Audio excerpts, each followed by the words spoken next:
everyone, this is Sally with the Polka Dot Life. I am an independent Stampin' Up demonstrator here in the United States. At my website, thepolkadotlife.com, you can read my blog, shop for supplies, or request a current catalog. And while you are on today's blog post, you will see noted that I have all of the measurements for today's card already there for you. Let's go to the craft desk and get started on today's project. I have a very simple stamping card for you today. I love it. It is for our team color challenge. We were given the colors of Calypso Coral, Just Jade, and Shaded Spruce. I think probably our team leader was thinking a little more towards St. Patrick's Day kind of cards, but I went totally different. But I think it's a little bit fun. I had this set of stamps, the Daffodil Daydream stamps, and it has this long scroll stamp, and I thought, oh, that would be kind of fun to play with, especially since I was a little bit limited with what I could do with this. But I wanted to show you what you could do with just these three colors. I have a piece of basic white that I've kind of tried to keep in this grid piece here. You don't have to, but it will make your life a little bit easier. I'm going to come up about one square, and I am going to keep this little pattern over here kind of lined up with the edge of the paper.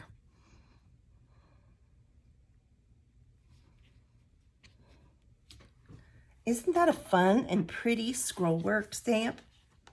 Now I have my Simply Chamois here off to the side to clean my stamp off as I go along. Next in my pattern, I want Calypso Coral. I'm going to actually turn my ink pads this way. I hate to keep this many open, but I do think that it is the fastest and easiest way to accomplish this today. And then I'm going to just like skip one space, or let me see, maybe even, let's see what 2 looks like. If it comes up on that one and I go here, is that too far apart? I think I am only going to skip one. My example might be a little further apart, but we'll just see how it works out and what we like best. And then we'll pop open the Just Jade. I am going to miss Just Jade. I'm going to miss this whole class, if you would call it, of in colors that will be going away very soon. And I don't know anything official, but I'm just saying, given supply issues, I think that I would order anything that you want in that in-group family or in-color family sooner rather than later. Now this one I got off a little bit. Let's see what that looks like. I think it will still be fine because we're going to be putting something over that area. This is pretty forgiving. I decided I didn't want a lot of the green together, so I am doing a green and then a Calypso Coral. And you know, I am just going to slide these ink pads over even further so that I have a place to get in here to see where I'm stamping.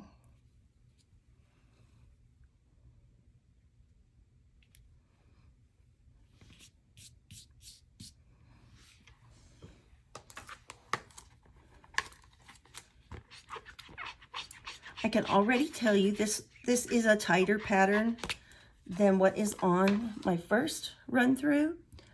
So we'll just see which one we like better. I think I must have skipped an extra square.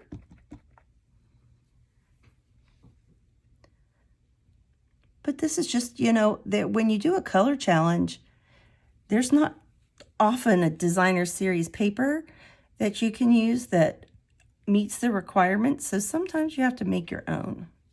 Now see, that kind of slid there when I picked it up. So we're just going to take it and just match that pattern back up as best as we can, just kind of putting it back into place on our grid.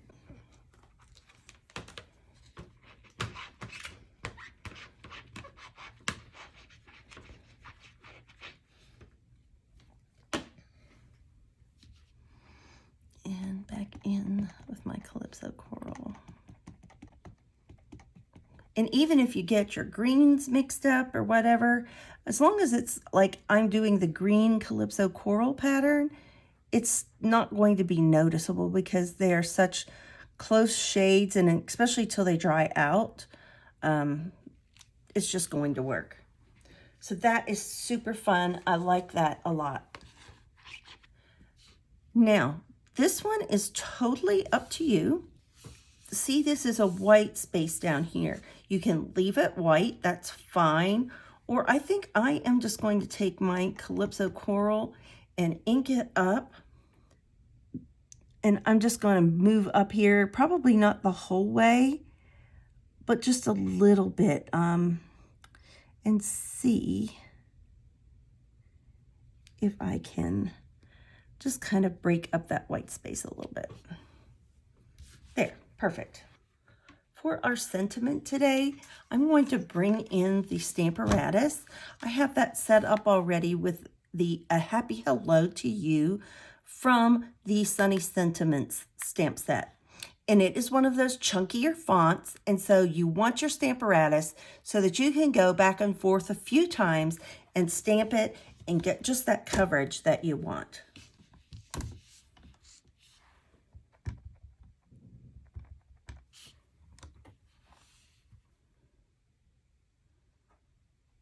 And I just try to hold mine down with some even pressure. You don't want to like really dig into it in any one certain place. But see, like that happy, sometimes you have to go up there. If it's just not hitting right, sometimes it's a magnet placement. Sometimes it's just where it is in relation to the hinge. But this is just such a great, great tool.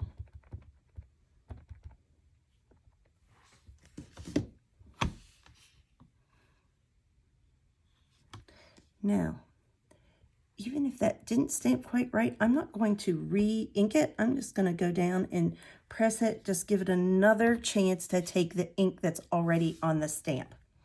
So that is great. But I have one done ahead of time, so I'm just going to sit this to the side. Let's put away our ink pads. And I want to bring in my paper trimmer. I often have my card bases done ahead of time, and so I don't show you all the time how I cut it. Usually when I start, I'm going to start this way, and I am going to take it to just, for a normal card base, I would go to 4.5 and I will score it here. No matter what country you're in, whether you're using A4 or a different size of paper, you should be able to get 2 card bases out of your sheet of cardstock. So I always just score it once, and then I rotate it this way, and then I cut it. That is just the basic style, how I cut mine. Some people call it hamburger style.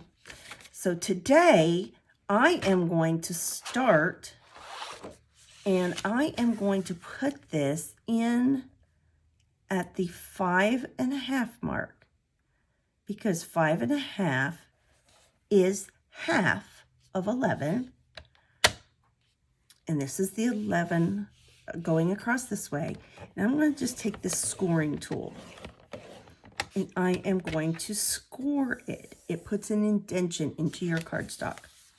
Then I'm going to spin it this way, because now we are working with the 8.5 inch piece, and so I'm putting it at 4.25, and I'm just going to cut it this way. And that gives me 2 card bases. And these ones, when they're open, they kind of stand up like an easel or a capital letter A. And some people refer to these as hot dog style. I just need one for today. And I just wanted some extra dimension to my card. Now, I don't often measure this way, but it was just the easiest way to do it today. So we're only using our scoring blade, not our cutting blade. And we're going to place this up. This is 1/4 and this is 1/2 inch. And we are just going to go back and forth about 3 times. This is basic white thick, and so we really want it to make a nice indentation. It's barely noticeable on the card, but it just does add a different level of dimension. So we are going to move up 1/4 and another half. So now we're up at 1 inch. And again, scoring blade, not cutting blade. 1, 2, 3. And then lastly, we're going to put it just clear up here to the edge. And you can see when you line these other indentions up, this just kind of goes up to the edge of that brown. And we will do the same thing one last time. Scoring blade, not cutting blade. Perfect. I have my bone folder. This is just a really great tool. It just comes in handy. It just makes, if you start out with a nice card base, then everything else really does look so much nicer. You're just going to line these two edges up really tight, and you're going to push all that excess up to that crease. And you just can go like this, turn it over. Now, some people say if you come up to about this part and you go across there that your card will stay open or stay shut, I guess, be crisp. So this is how that opens. So you can see on camera. Here are our score lines. I'll try to bring that up just to see 1, 2, 3. You can see it just a little bit. I'm moving my card base out of the way for just a few minutes. And I have a piece of Calypso Coral. All of these measurements will be on my blog, by the way. And I am going to bring in this designer series paper that we made. Does that, just that little bit of color makes that jump right off the page. For speed's sake, I am going to use my green glue today. As I say, I use all kinds of adhesives. It is very mood dependent. And I did probably not take great care of my green glue when I put it away the last time. You do any liquid adhesive, you kind of have to be nice to it, no matter whether it's the fine tip glue pen or your green glue or something you buy anywhere else. You just need to clean it off. So I actually have this alcohol wipe here, a glasses wipe that I had. I was wiping my fingers on it. So I'm just going to wipe that off.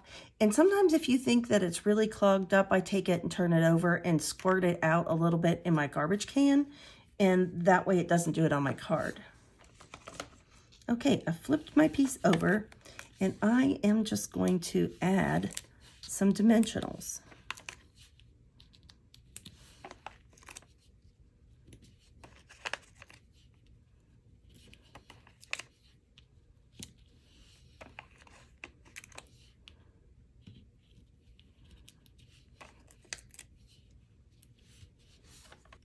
I have my take your pick tool.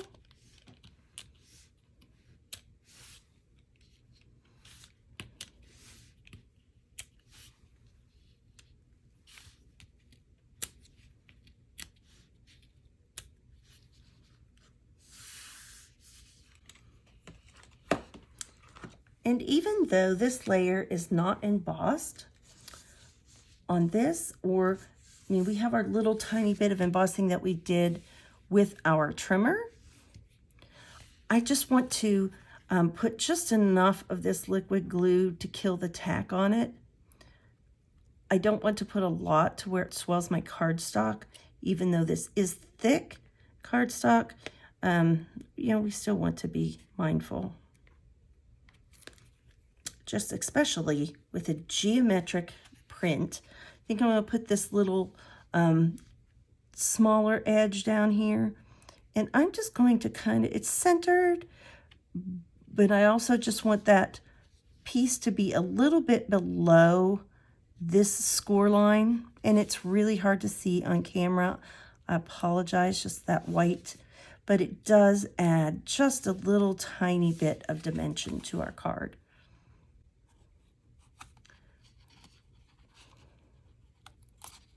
And this is why we put that glue, so we can kind of pick that up and move it if we need to.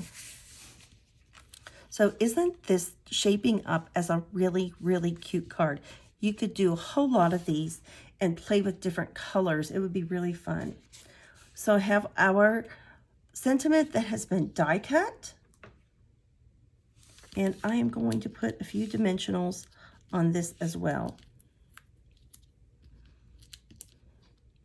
What this lacks in other elements, it just comes to life with the components that we have added. This would be a great beginner stamper card. You don't have to have a lot of tools. If you have your trimmer, which you're going to have to make a card base,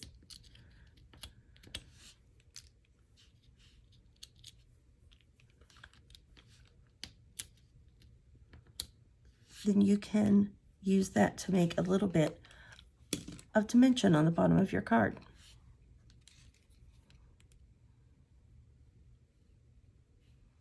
Now granted, I did use a die, but you wouldn't have to. You could certainly fussy cut your greeting and it would be really nice. So I just kind of pick where I want this to fall. I think I kind of want it up, not really centered, but kind of this side and kind of just above that first full row of stamping. Now, since this card already has a little funky geometric vibe going, this falls into the criteria. I can use it. These are Just Jade. And I thought these just make such a fun little element. Sometimes I don't like to use those big ones, but sometimes when there's a big space, I use the bigger one toward the bottom, kind of as a little anchor. And then I'll use this top one, just almost like a little exclamation point. And that is all our card is for today. I hope that you like it. It's really just simply fun. And you could add another layer in here. You could put a Calypso Coral mat with another white layer. That would really make the inside of this card pop. And of course, we need a matching envelope as well. Thank you so much for joining me today. I appreciate it. When you stop over to my channel, if you would please hit that red subscribe button, I surely would appreciate it. As always, remember to be kind, send a card, and do something creative. Bye-bye.